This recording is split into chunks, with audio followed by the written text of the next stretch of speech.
Hello बच्चों, हाय पूर्वी on behalf of personal Tutee channel. आज हम लोग क्लास 8 राजस्थान बोर्ड हिंदी का पाठ 12 कुल्हाड़ियाँ पढ़ने वाले हैं। सो शुरू करते हैं। दौलत पाए ना कीजिए सपने में अभिमान, चंचल जल दिनचरी को ठाव न रहत दिन निदान। अगर किसी व्यक्ति के पास दौलत आ जाती है तो उसे सपने में भी अभिमान नहीं करना चाहिए, अपने आप पे घमंड नहीं करना चाहिए, क्योंकि जो दौलत होती है वो बिल्कुल जल की तरह चंचल होती है, आज है कल नहीं है। ठाव न रहत निदात जियत जग में जस लीजी, मीठे वचन सुने वने सभी की कीजे। बोलते हैं कि कोई भी चीज़ इस दुनिया में परमानेंट नहीं है, इसलिए हमेशा मीठे वचन बोलो, मीठे वचन ही सुनो। कह गिरधर कविराव अरे यह सब घट दौलत, पहुनो नेसी दीन चारी रह सभी के दौलत। कवि गिरधर ने बोला है कि ये सब जो धन दौलत है ये सब इसी संसार में रह जानी है। जब हम जाएंगे तो हमारे साथ कोई दौलत नहीं जाएगी, जाएगा तो क्या, सिर्फ हमारा व्यवहार, हमारे वचन। दूसरा है बिना विचारे जो करे सो पीछे पछताए, काम बिगाड़े अपना जग में होत हंसाए। जो लोग बेचारे मेहनत कर काम करते हैं वो बेचारे पछताते रहते हैं, और जो लोग हमेशा काम बिगाड़ते हैं और वो जग में भी हंसते हैं। जग में होत हंसा चित में चैन न पाए, भली वो जग को हंसाते हैं लेकिन उनके मन में, उनके चित में कभी भी चैन नहीं मिलता है। खान पान सम्मान राग रग माहित न भावे, ना ही उनको खान पान अच्छा मिल पाता है, ना ही उनको प्रॉपर सम्मान मिल पाता है। कह गिरधर कबीरा दुख कटु तरत न टारे, खटपट है मही जो करे बिन बेचारे। इसलिए गिरधर ने कहा है कि अगर हम किसी व्यक्ति को दुख पहुंचाएंगे तो उसका असर हम पर भी होगा। इसलिए कभी किसी के सामने गलत वचन ना बोले, कभी किसी को दुख ना पहुंचाए। हरि अपनी खानी को बार बार पछताए, गुण कीमत जाने नहीं कहाँ बिखानो आए। कहाँ बिखानो आ छेद करी कोट में बाध्यो, बिन हरदी बिन लोंद साग जोर फुहर रांधो। कह गिरधर कविराय कह लगी धरिए धीरा, गुण कीमती घटी गई यही कहियो रोहे हीरा। इस दुनिया में कई ऐसे लोग हैं जो हर चीज़ में मेल मलक निकालते यानी कमियां निकालते हैं। इसलिए हमें ऐसे लोगों के साथ में नहीं रहना है। अगर हमारी संगति अच्छी रहेगी तो हमारे विचार भी अच्छे रहेंगे, नहीं तो लोग तो हीरे में भी मेल मलक निकाल ही देते हैं। लाठी में गुण बहुते सदा रखिए संग, नदियाँ नाला जहाँ पड़े तहाँ बचावत अंग झपट कुत्ते को मारे, दुश्मन दामन गिर ताही का मस्तक फाड़े। कहा गिरधर कबीरा सुनो है धुर के साठी, सब हथियारन छोड़ हाथ में रखिए लाठी। ये जो लाठी है, जो डंडा है, ये बहुत काम की चीज़ है, इसे हमेशा अपने पास रखना चाहिए। नदियों नालों में भी अगर हम फंस जाते हैं तो इस लाठी का उपयोग करके हम बच सकते हैं। अगर कभी हमें कोई कुत्ता मारे, झपट ले हमें, तो हम इस लाठी से मारकर अपने आप को बचा सकते हैं। दुश्मन दामन गिर ताही का मस्तक फाड़े, जो हमारा दुश्मन है हम अगर उसको लाठी से मारेंगे तो उसका मस्तक सिर फट जाएगा। कहा गिरधर कबीरा सुनो है धुर के साठी, सभी हथियारन छोड़ हाथ में रखी लाठी। गिरधर ने कहा है कि सुनो मेरे साथियों, सभी लोग सुनो कि जितने भी हथियार है सभी हथियारों को छोड़ दो, अपने हाथ में सिर्फ ये लाठी ही रखो, ये बड़े काम की चीज़ है। बच्चों, कैसा लगा आपको ये? आई होप कि आपको भी बहुत पसंद आया होगा।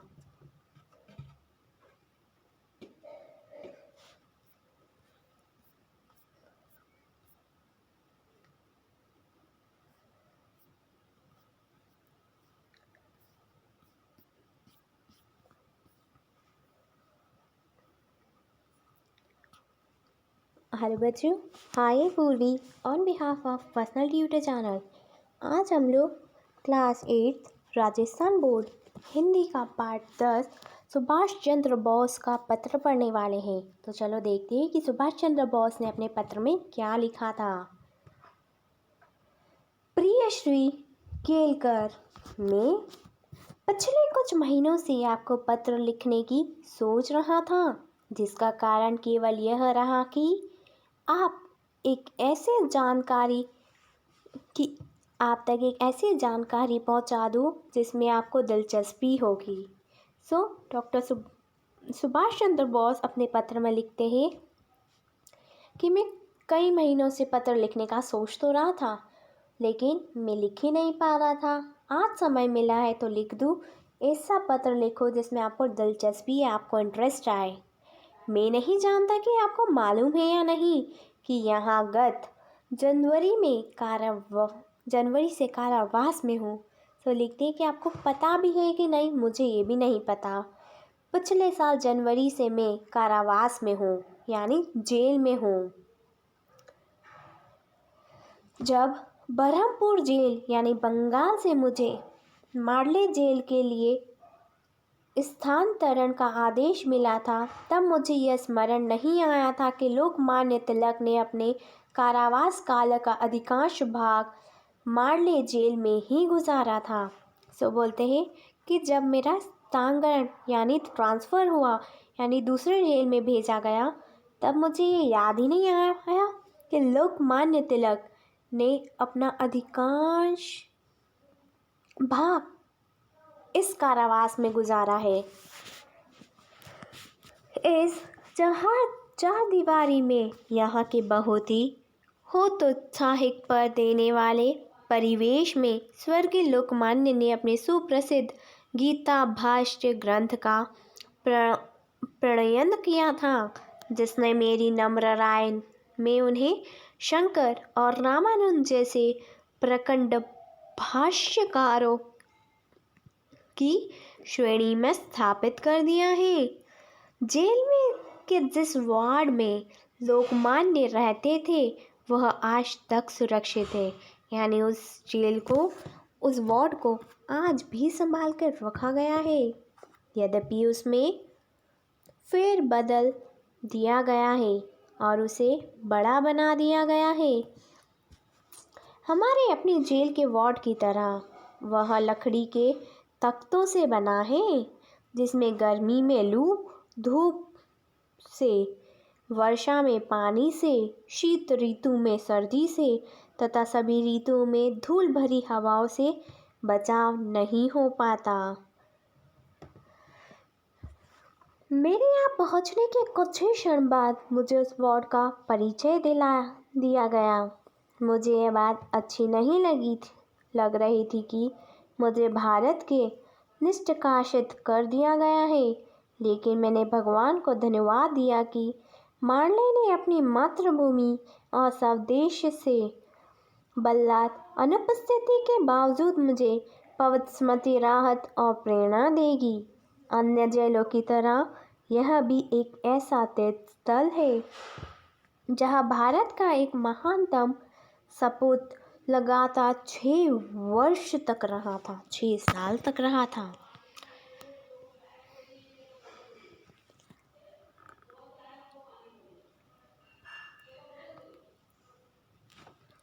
हम जानते हैं कि लोकमान्य ने कारावास में 6 वर्ष बिताए, लेकिन मुझे विश्वास है कि बहुत कम लोगों को यह पता होगा कि उस अवधि में उन्हें किस हद तक शारीरिक और मानसिक यंत्रणाओं से गुजरना पड़ता था। 6 वर्ष उन्होंने यहाँ निकाले, तो हम लोग सोच भी नहीं कर सकते कि उनको कितनी पीड़ा होती होगी।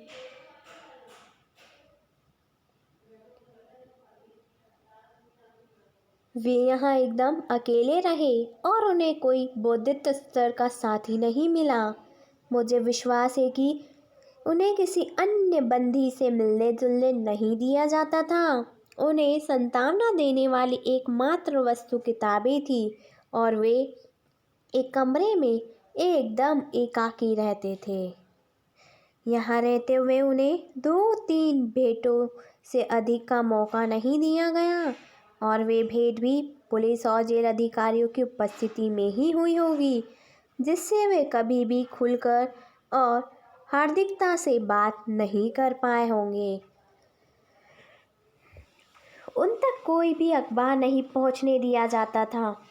उनकी जैसी प्रतिष्ठा और स्थिति वाले नेता को बाहरी दुनिया के घटना चक्रों से एकदम अलग कर देना एक तरह की यंत्रणा ही है, यानी एक तरह की साजिश ही है और इस यंत्रणा को जिसने भुगता है वही जान सकता है। ऐसी स्थिति को जिस व्यक्ति ने भुगता है उसे ही पता है। इसके अलावा उनके कारावास की अधिकांश अवधि में देश का राजनीतिक जीवन मंद गति से सिसक रहा था और इस विचार से उन्हें कोई संतोष नहीं होगा कि जिस उद्देश्य को उन्होंने अपनाया था वह उनकी अनुपस्थिति में किस गति से आगे बढ़ रहा है। उनके शारीरिक यंत्रणा के बारे में जितना ही कम कहा जा बेहतर होगा। वे दंड सहित के अंतर्गत बंदी थे और इस प्रकार आज के राजाबंदी की अपेक्षा कुछ मायने में उनकी दिनचर्या कहीं अधिक कठोर रही होगी। इसके अलावा उन्हें मधुमेह की बीमारी थी, मधुमेह यानी डायबिटीज़। जब लोकमान्य तिलक यहाँ थे, मारने का मौसम तब भी प्राय ऐसा रहा होगा जैसा वह आजकल है और अगर आज नौजवानों को शिकायत है कि वहाँ की जलवायु स्थिर कर देने वाली और मंदगति तथा गठित को जन्म देने वाली है और धीरे धीरे वह व्यक्ति की जीवन की शक्ति को खो देता है, वह लोकमान्य ने जो वयोवृद्ध थे कितने कष्ट झेले होंगे। यानी जो यंग पर्सन्स होते हैं वो इतनी शिकायत करते कि ऐसा नहीं वैसा होना चाहिए। तो सोचो लोकमान्य तिलक तो वृद्ध थे, बूढ़े थे, सो उनको कितनी परेशानी हुई होगी। लेकिन इस कारागार की 4 दीवारियों में उन्होंने यह यातनाएं सही। इसके विषय में लोगों को बहुत कम जानकारी है। कितने लोगों को पता होता है उन अनेक छोटी छोटी बातों का जो किसी बंदी के जीवन में सुइयों की सी चुभन बन जाती है और जीवन को दूभर बना देती है। वे गीता की भावना में मग्न रहते हैं और शायद इसी लोग और यंत्रणाओं से ऊपर रहते हैं। यही कारण है कि उन्होंने उन यंत्रणाओं के बारे में किसी से कभी एक शब्द तक नहीं कहा। समय समय पर मैं सोच में डूबता रहा कि कैसे लोकमान्य को अपने बहुमूल्य जीवन के 6 लंबे वर्ष इन परिस्थितियों में बिताने के लिए विवश होना पड़ा था। इस बार मैंने अपने आप से पूछा, अगर नौजवानों को इतना कष्ट महसूस होता है तो महान लोकमान्य को अपने समय में कितनी पीड़ा सहनी पड़ी होगी, जिसके विषय में उनके देशवासियों को कुछ भी पता नहीं रहा होगा। यह विवश भगवान की कृति है, लेकिन जेले मानव के कृतियों की निशानी है। उनकी अपनी एक अलग ही दुनिया है और सभ्य समाज ने उन विचारों और संस्कारों को प्रतिबंध होकर स्वीकार किया है। वे जेलों में लागू नहीं होते। अपनी आत्मा के रद्द के बिना बंदी जीवन के प्रति अपने अनुकूल बना पाना आसान नहीं है।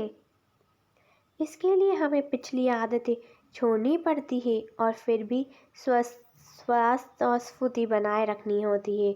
सभी तरह के नियमों के आगे नत होना होता है, फिर भी आंतरिक प्रफुल्लता अनुष्ठान रखनी होती है। केवल लोकमान्य देश जैसे दर्शनीय ही यही अंतर और दास्ता के बीच मानसिक संतुलन बनाए रखता होगा और गीता भाग्य जैसे विशाल ग्रंथों का प्रणयन कर सकता है। मैं जानता हूँ कि इस विषय पर चिंतन करता हूँ उतना ही ज़्यादा मैं उनके प्रति आदर और श्रद्धा में डूब जाता हूँ। आशा करता हूँ कि मेरे देशवासी लोकमान्य को महत्व को आंकते हुए इन सभी तथ्यों को भी दृष्टिपथ में रखेंगे। जो मनुष्य मधुमेह से पीड़ित होने के बावजूद इतने सुदीर्घ कारावास को झेलते गया और जिसने उस अंधकारमय दिनों में अपनी मातृभूमि के लिए ऐसी अमूल्य भेंट तैयार की, उसे विश्व के महापुरुषों की श्रेणी में प्रथम पंक्ति में स्थान मिलना चाहिए, क्योंकि लोकमान्य ने प्रकृति के जिन अटल नियमों से अपने बंदी जीवन के दौरान टक्कर ली थी, उनको अपना बदला लेना ही था। और अगर मैं कहूँ तो मेरा विश्वास है कि लोकमान्य ने जब मांडलों का अंतिम नमस्कार किया था तो उनके जीवन के दिन गिने चुने ही रह गए थे। निसंदेह यह एक गंभीर दुख का विषय है और कि हम अपने महानतम पुरुषों को इस प्रकार खोते रहे, लेकिन मैं यह भी सोचता हूँ कि क्या वह दुखद दुर्भाग्य किसी न किसी प्रकार टाला नहीं जा सकता था। आदरपूर्वक आपका स्नेहभाजन सुभाष चंद्र बोस, नेताजी सुभाष चंद्र बोस। सो बच्चों, आई होप कि आपको ये वीडियो अच्छी लगी हो and if you have any query then comment in comment section. Thank you.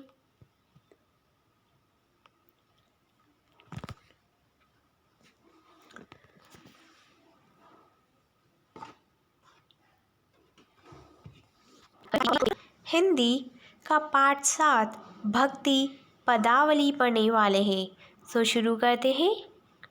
पहला है, बसो मेरे नैनन में नंदलाल, मोर मुकुट मकराकृण कुंडल अरुण तिलक सोहे भाल, मोहिनी मूर्ति सवार सोतु नैना बने बिलास। तो बोलते हैं, मेरे नैनों में बसे हो तुम नंदलाल, यानी श्री कृष्ण। मोर मुकुट जो तुमने अपने शिष्य पर लगा रखा है वो तुम्हें बहुत सुशोभित है। अरुण तिलक सोहे भाल, और जो तिलक तुमने अपने माथे पर लगा रखा है वो बहुत सुशोभित करता है तुमको। मोहिनी मूरत सवर सुहत नीन बसे बलास, अधर सुध राम मुरली राजते उस बजंती बाल, गुत घटित कटु तट चोपती नुपुर सबत सरसाल, मीरा प्रभु सदन सुखदाई भगत बछल गोपाल। सो बोलते हैं कि तुम्हारी हर चीज़ बहुत निराली है। तुम्हारा घट पर जाना और मीरा प्रभु, जब मीरा तुम्हारी आराधना करती है तो तुम बहुत ही अच्छे लगते हो। यानी मैं मीरा हर वक्त तुम्हारी हर चीज़ की आराधना करती हूँ। कहती है कि तुम्हारी जो बेजंती माला है वो भी बहुत सुशोभित है। तुम्हारी जो नेत्र है यानी जो आँखें हैं वो मुझे बहुत अच्छी लगती है, बहुत मनमोहानी है। दूसरा है, हरि तुम्हारो जन की पीर, यानी भगवान तुम इस पूरे संसार की दुख दुविधा को हर लो। द्रौपदी की राज रखी तुरंत बयायो चेर, तुमने ही द्रौपदी की लाज रखी थी, तुमने ही उसकी साड़ी बढ़ा दी थी, यानी तुमने ही उसका चीरहरण होने से बचाया था। भक्त करण नूर नर हे धार्यो अपर शरीर, हिरणकुश को महिलायो धर्यो नाही धीर, बुड़ुक जराच राख्यो करियो भारो नीर, दासी मीरा लार घिरद चरण केवल पे सीर। सो बोलती है, तुमने ही उस गजराज की रक्षा करी थी, तुमने ही उसे बचाया था, तुमने ही द्रौपदी का चीरहरण होने से भी बचाया था। हे श्री कृष्ण, मैं तुम्हारी दासी, मैं मीरा तुम्हारी सेवा करने में लीन हूँ, मैं तुम्हारी आराधना करना चाहती हूँ। पायो जी मेरे राम रतन धन पायो, वस्तु आमोदल दी सदगुरु कृपया करो अपनावो। तो बोलते हैं कि हे मेरे राम रतन धन पायो, मेरे राम, मैं तुम्हारी भक्ति करना चाहती हूँ। मेरी जो जन्म जन्म की पूजा है मैं हर जन्म में तुम्हारी पूजा करना चाहती हूँ। मीरा अपने गिरधर यानी श्री कृष्ण की आराधना में हमेशा व्यस्त है। वह चाहती है कि वे हर दम श्री कृष्ण की सेवा करे, श्री कृष्ण की आराधना करे और वे अपने मधुर स्वर में उनके लिए भजन भी गाती है। हेलो बच्चों, हाय पूर्वी on behalf of personal tutor channel. आज हम लोग class 7th Rajasthan board Hindi का पाठ 7 बस की यात्रा पढ़ने वाले हैं। तो चलो बच्चों शुरू करते हैं। शुरू करने से पहले मैं आपसे एक क्वेश्चन पूछती हूँ। बच्चों, किन किन ने बस की यात्रा करी है और आप लोग बस से कहाँ कहाँ गए हो? जल्दी से मुझे इसका आंसर कमेंट सेक्शन में कमेंट करके बताओ। हम 5 मित्रों ने तय किया कि शाम 4 बजे की बस से चले। ये 5 दोस्त थे, बहुत करीब दोस्त थे। उन्होंने सोचा कि वो शाम को 4 बजे जो बस चलती है हम उससे ही जाएंगे। पन्ना से इसी कंपनी की बस सतना के लिए घंटे भर बाद मिलती है, जो जबलपुर की ट्रेन मिला देती है, क्योंकि उनका मानना था कि पन्ना से सिर्फ एक ही ट्रेन है सतना के लिए, जो जबलपुर के लिए जो ट्रेन है ना उसका टाइम मिला देती है। सुबह घर पहुंच जाएंगे। हम में से 2 को सुबह काम पर हाजिर होना था, इसलिए वापसी का यही रास्ता अपनाना ज़रूरी था। वो जो 5 दोस्त थे उनमें से 2 दोस्त थे जिनको सुबह काम पर जाना था, यानी उनको अपनी जॉब पर जाना था। इसलिए उन्हें ये इसी बस में ही सफ़र करना पड़ा, क्योंकि अगर वो इस बस से नहीं जाते तो उनकी ट्रेन मिस हो जाती, और ट्रेन मिस हो जाती तो वो घर नहीं पहुंच पाते। लोगों ने सलाह दी कि समझदार आदमी इस शाम वाली बस में सफ़र नहीं करते। क्या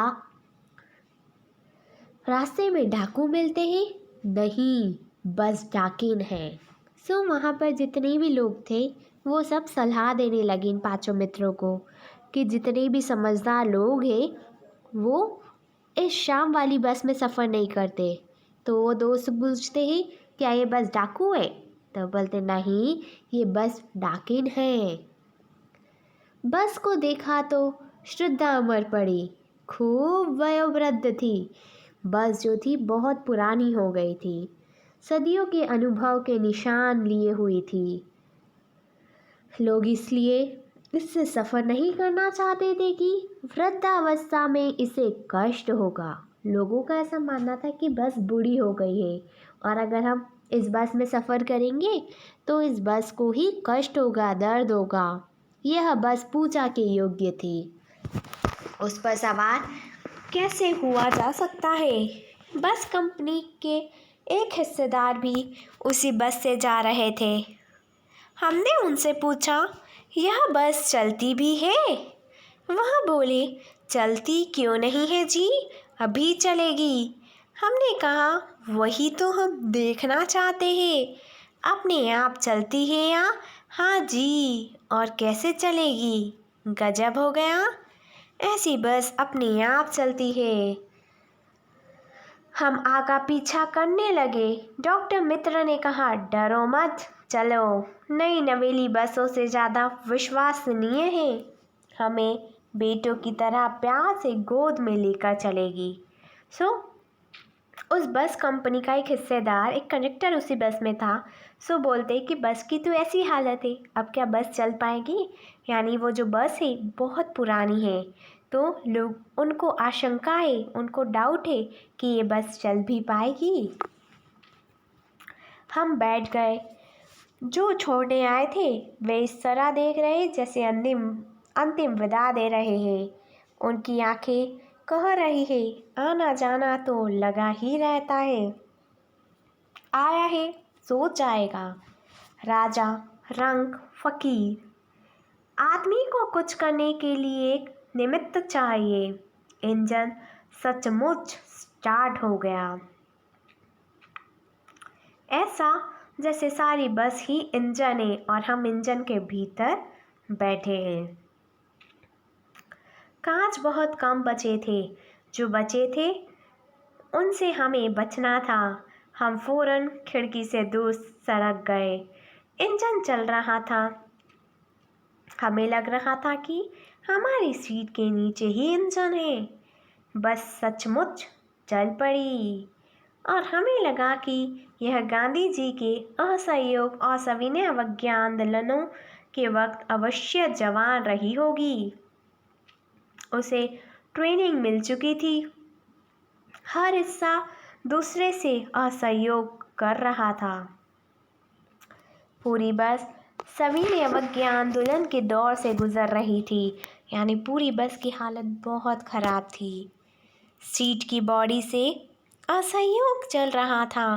कभी लगता सीट बॉडी को छोड़कर आगे निकल गई है, कभी लगता कि सीट को छोड़कर बॉडी आगे भागी जा रही है। 8-10 मील चलने पर सारे भेदभाव मिट गए। यह समझ में नहीं आया कि सीट में हम बैठे हैं या हम पर सीट बैठी है। एकाएक बस रुक गई। मालूम हुआ कि पेट्रोल की टंकी में छेद हो गया है। ड्राइवर ने बाल्टी में पेट्रोल निकाला, उसे बगल में रखा और नली डालकर इंजन में भेजने लगा। अब मैं उम्मीद कर रहा था कि थोड़ी देर बाद बस कंपनी के हिस्सेदार इंजन को निकालकर गोद में रख लेंगे और उसे नली से पेट्रोल पिलाएंगे, जैसे माँ बच्चे के मुंह में दूध की शीशी लगाती है। बस की रफ्तार अब 15-20 मील हो गई थी। मुझे बस के किसी भी हिस्से पर भरोसा नहीं था। ब्रेक फेल हो सकता था, स्टीयरिंग टूट सकता था। प्रकृति के दृश्य बहुत लुभावने थे। दोनों तरफ हरे भरे पेड़ थे जिन पर पक्षी बैठे हुए थे। मैं हर पेड़ को अपना दुश्मन समझ रहा था। जो भी पेड़ आता डर लगता कि इससे बस टकराएगी। वहाँ निकल जाता तो दूसरे पेड़ का इंतज़ार करता। झील दिखती तो सोचता कि इसमें बस गोता लगा जाएगी। एकाएक फिर बस रुकी। ड्राइवर ने तरह तरह की तरकीबें दी कि वह चली नहीं। सविनय अवज्ञा आंदोलन शुरू हो गया है। कंपनी के हिस्सेदार ने कहा, बस तो फर्स्ट क्लास है जी, यह तो इत्तेफाक की बात है। श्री चांदनी की वृक्षों की छाया के नीचे वह बस बड़ी दयनीय लग रही थी। लगता जैसे कोई वृद्ध थक कर बैठ गई है। हमें गिलानी हो रही है कि बेचारी पलट कर हम चले जा रहे हैं। अगर इसका प्राणांत हो गया तो इसका बियाबान में हमें इसकी अंत्येष्टि करनी पड़ेगी। हिस्सेदार साहब ने इंजन खोला और कुछ सुधारा। बस आगे चली। उसकी चाल और कम हो गई। धीरे धीरे वृद्ध की आंखों की ज्योति जाने लगी। चांदनी का रास्ता टटोलकर वह रेंग रही थी। आगे और पीछे से कोई गाड़ी आती दिखाई तो वो एकदम किनारे हो जाती और कहती, निकल जाओ बेटी, अपनी तो वह उम्र ही नहीं रही। एक पुलिया के ऊपर पहुंचे ही थे कि एक टायर फिस करके बैठ गया। वह बहुत जोर से हिलकर थम गई। अगर स्पीड में होती तो उछलकर नाले में गिर जाती। मैंने उस कंपनी के हिस्सेदार की तरफ पहली बार श्रद्धा भाव से देखा। वह टायरों की हालत जानते हैं, फिर भी जान हथेली पर लेकर इस बस में सफ़र कर रहे हैं। उत्सर्ग की ऐसी भावना दुर्बल है। सोचा इस आदमी के साहस और बलिदान भावना की सही उपयोग नहीं हो रहा है। इसे तो किसी क्रांतिकारी आंदोलन का नेता होना चाहिए। अगर बस नाले में गिर पड़ती और हम सब मर जाते तो देवता बाहे पसारे उसका इंतज़ार करते।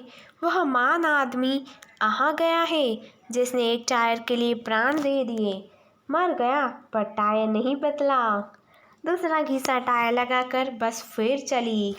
अब हमने वक्त पर पन्ना पहुंचने की उम्मीद ही छोड़ दी थी। पन्ना कभी भी पहुंचने की उम्मीद छोड़ दी। लगता था ज़िंदगी इसी बस में गुजारनी है और इससे सीधे उस लोक का प्रयाण कर जाना है। इस पृथ्वी पर उसकी कोई मंजिल नहीं है। हमारी बेताबी तनाव खत्म हो गए। हम बड़े इत्मीनान से घर की तरह बैठ गए। चिंता जाती रही, हंसी मजाक चालू हो गया। बच्चों, कैसा लगा आपको ये पार्ट? बहुत ही इंटरेस्टिंग है बस की यात्रा। आई होप कि आपको भी पसंद आया होगा। Thank you. Have a nice day.